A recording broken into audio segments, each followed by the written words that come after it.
Salut à tous, j'espère que vous allez bien. Je vais poser ça là. J'espère juste que les livres ne tombent pas. Juste. Bref, j'espère que vous allez bien. Pour ma part, ça va super. Aujourd'hui, je vous retrouve pour vous parler donc de London in Between, donc de Anna Todd. Je vais vous montrer les bouquins. J'espère juste que je vais pas les tomber. Tac. Voilà.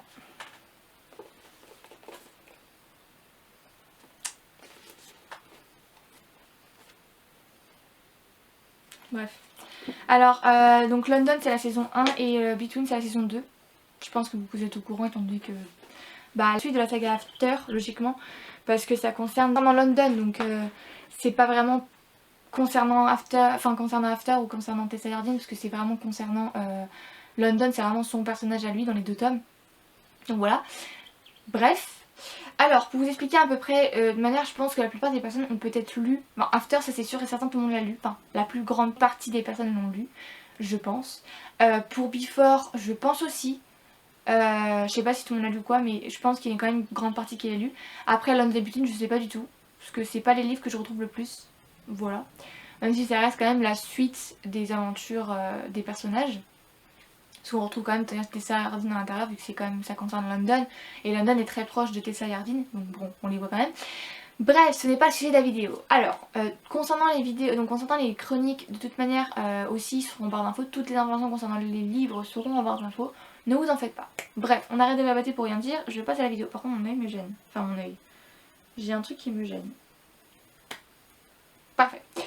Alors, dans le premier bouquin, alors déjà juste pour information, les livres je ne les ai pas relus, j'ai juste les souvenirs que j'en ai en tête. Et vu que la plupart des personnes je pense connaissent l'histoire, connaissent ça, je vais vraiment faire une globalité des deux bouquins, de ce que je me souviens, de comment c'était, etc. Parce que j'ai beaucoup aimé London in Between, c'est vraiment des bouquins que j'ai beaucoup aimé, entre les deux, etc. Juste j'ai un trou de mémoire sur le prénom. Ah non, c'est bon. J'avais un autre prénom en tête, c'était pas du tout ça. Je me suis dit, mais c'est quoi déjà le prénom? Bref. Alors, dans ce livre, dans les deux livres, etc., on va retrouver London, vu que ça les concerne lui. Voilà. Donc en gros, on va retrouver London, etc., qui donc a déménagé de chez sa mère, parce que il va prendre son envol, etc., il bosse, etc., etc. Il bosse, il est en pleine étude, etc. Bref, voilà. Donc il se trouve, je sais plus où il se trouve exactement. Il se trouve à New York. Voilà, il se trouve à New York et il travaille pendant son temps libre vu qu'il est étudiant, donc voilà. Et en gros en fait ce qu'il fait c'est que je crois qu'on est au courant qu'il n'est plus avec Dakota. Quand ils ont déménagé, on apprend qu'en fait Dakota et lui se sont séparés. Dakota en fait a voulu arrêter la relation. Je crois que c'était après 3 ans, je crois. Je sais plus du tout exactement c'est combien de temps. Mais je crois qu'après 3 ans de relation, ou alors je me cours complètement et c'est pas 3 ans du tout. Bref. Après tant d'années de relation, elle a décidé d'arrêter pour se consacrer à sa passion, la danse. Et donc de repartir sur des bonnes bases, qu'on va dire, enfin des bonnes bases. Des bases qui fait qu'elle est libre, voilà, bref. Et en gros on va retrouver donc London qui veut qu'elle soit heureuse, donc il a accepté de la quitter même si... Voilà. Et en gros on va voir que en fait il va retrouver Dakota parce que Dakota va venir dans le café où il bosse. Ils vont se revoir. Mais ce qu'il y a c'est qu'au fur et à mesure de la lecture, on va voir qu'une certaine Nora arrive dans le champ de vision de London. Nora c'est une amie de Tessa et vu que Tessa et London sont colocataires parce qu'ils voulaient juste simplifier la vie vu que New York c'est assez cher donc ils ont voulu prendre un appart à deux. Ils s'entendent extrêmement bien, ils sont meilleurs amis tous les deux. Voilà, ils ont juste voulu être bien et juste être ensemble vu qu'ils s'entendent super bien et donc habiter ensemble pour faire moins de frais. Donc en gros Tessa invite une copine à elle, donc Nora, et en fait ce qui va se passer c'est qu'en pendant tout le bouquin on va voir ce qui va se passer avec Nora, Dakota et London.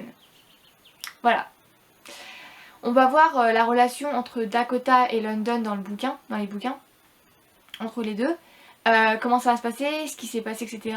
Mais aussi on va aussi voir la relation entre Nora et London. Et je dois dire que c'est assez parfois caliente, on va dire. Non, il y a certaines scènes où c'est vraiment... voilà. Calor. Faut que j'arrête de faire des accents moi quand même. Faut vraiment que j'arrête. Bref, voilà. Mais aussi dedans on va aussi voir Tessa et Yardine parce que on les voit quand même étant donné que Tessa est dans l'appartement avec London. Donc on va aussi avoir des nouvelles de Tessa et surtout aussi de Yardine vu que London va parler avec Yardine. Bref. Donc voilà, donc ça c'est dans le bouquin, le premier bouquin, donc London, on va vraiment voir tout ça. Et au fur et à mesure, donc voilà, dès qu'on va arriver à Between, on va en apprendre plus sur Nora. Donc en fait on va vraiment voir la relation entre London et Nora. Et en fait on va apprendre des choses sur Nora. J'étais bouche bée. Non sérieusement, quand j'ai appris certaines choses par rapport à elle, mais je m'y attendais tellement pas. Parce qu'en fait on voit que Nora, en fait, certaines fois elle a des appels ou... Bref, il se passe des choses. Et London se pose des questions. Ce qui d'un côté peut paraître logique. Vu leur relation, comment elle évolue, etc. Mais quand j'ai appris ce qui se passait avec Nora, je m'attendais à tout, sauf à ce qu'on a appris. Je suis désolée pour le bruit. Mais vraiment je m'attendais à tout sauf à ça en fait. Je m'attendais clairement pas à cette découverte. Je l'ai appris, j'étais en mode... Je me suis tombée sur les fesses. Je m'y attendais pas du tout. Et en fait je trouve ça en même temps surprenant, mais en même temps... Enfin je sais pas comment expliquer ça, mais c'est compliqué, c'est surprenant, et en même temps ça peut être aussi un peu... comment on dit ça? Je saurais pas quoi dire, en fait je sais pas quel mot identifier, enfin quel mot je pourrais utiliser pour exprimer ce que j'ai ressenti quand je l'ai vu. Je pourrais pas dire. Faut que j'arrête avec mes cheveux. Je pourrais pas dire parce que je ne sais pas. Mais juste, je m'y attendais pas, clairement. Voilà. Ça va pas être une vidéo extrêmement longue par rapport à la note des boutines parce que bah, j'ai pas toutes les informations concernant le bouquin.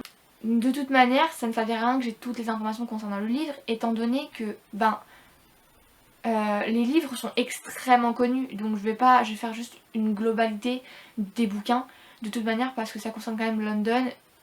Donc voilà, c'est un peu normalement le demi-frère de Tessa, bien sûr, rien à voir, de Hardin, et c'est le meilleur ami de Tessa. Donc on voit quand même London vraiment pas mal dans After.